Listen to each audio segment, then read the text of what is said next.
Long time listener and first time asking the question here. I'm quite fascinated by reading your articles, either New York Times or your books. You have so much references. So the question is, how do you keep track of all the references? Do you have a method? Let's say if you were to read a book or article and then you find a quote, how do you store them or how do you keep them so that you can refer back when you're doing an article? Anyways, I'd like to know your method and look forward to hearing. Thank you for all the good work you do.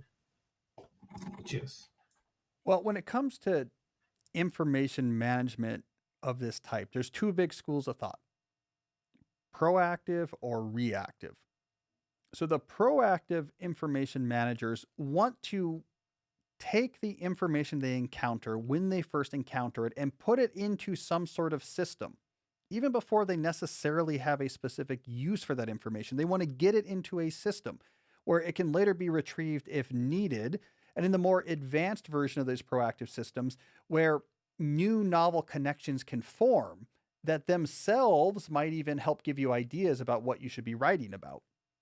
So, this is a really big idea right now. A lot of the proactive systems you might hear about are inspired, generally speaking, by the Zettelkasten system, where you have contextual links between different pieces of information. Information are like nodes in a graph, and you have edges that connect them. And through these connections, you can find information serendipitously. Uh, Second brain is a concept like this. You might have seen. I think this is Diego Forte's Second Brain is one example of this. When I had Srini Rao on the show, I interviewed Srini Rao. He talked about his use of a particular Zettelkasten style note taking system that he actually had generate for him basically article ideas. He finds interesting connections, then all the information he needs is there. I largely do not use proactive systems. There's an overhead to them that I haven't yet gotten over. Like, there's a lot of overhead to getting that information in there. My time is quite limited, so I often don't have or feel like I have that time to sort of sit back and extract things from the books I'm reading or articles that I'm reading. I'm not saying it wouldn't work for me. It just, I haven't done it. I am more of the reactive camp, which is a much more minimalist approach. And the reactive camp is, I'm working on this. I got to get a lot of information to help support this thing that I'm working on. And you go out there and you find some information for that thing, and then you work on it and you have all that information right there to cite. Almost always, that's how my writing comes together. If I'm working on an article, then I will go out there and find sources I need for that article, and I will keep track of them right there in Scrivener in my research folder. Link, link, link, link, link, link, link, and they're all right there. That goes to the fact checker. That's where all the citations come from. If I'm working on a book chapter, similar. I have a rough outline of what I want there. That outline might have some sources in mind, but then I go out when I'm working on that book chapter and find those books and find the articles and talk to the people. And I keep track of right there for this chapter. Here's all the different sources I used. Often I'll just footnote as I write, okay, here's this source, here's that source, here's this source. And I do it on demand. Now, there's little hacks in here. So when I'm book writing, for example, I will use shorthand for my references.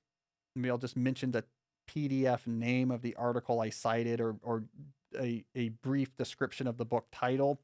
I tend to then hire an editor to come in later and actually clean up all of those references to be in the proper style citation, so that there's some hacks, there's some technical hacks there, but I'm not drawing from some very large second brain Zettelkasten inspired system to get those references. I find them as I need them.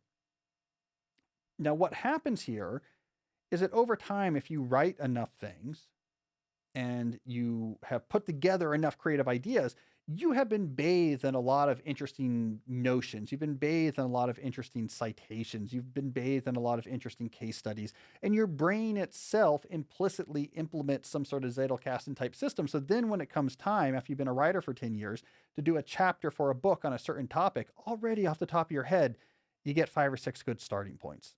Oh, I should use an example from Lincoln. And I remember listening to a thing about Thoreau, and I wrote about this guy before, And there's some stuff I learned about them that I never really got around to using. I tend to find that stuff is relatively accessible and it pops up and it's a good starting point. And you start with those sources and those lead you to new sources. So your brain itself actually can do a good job of implementing what a lot of these systems are trying to replace. And so that's how I do it. It's incredibly low overhead. I'm exposed to a lot of information. I remember a lot of stuff.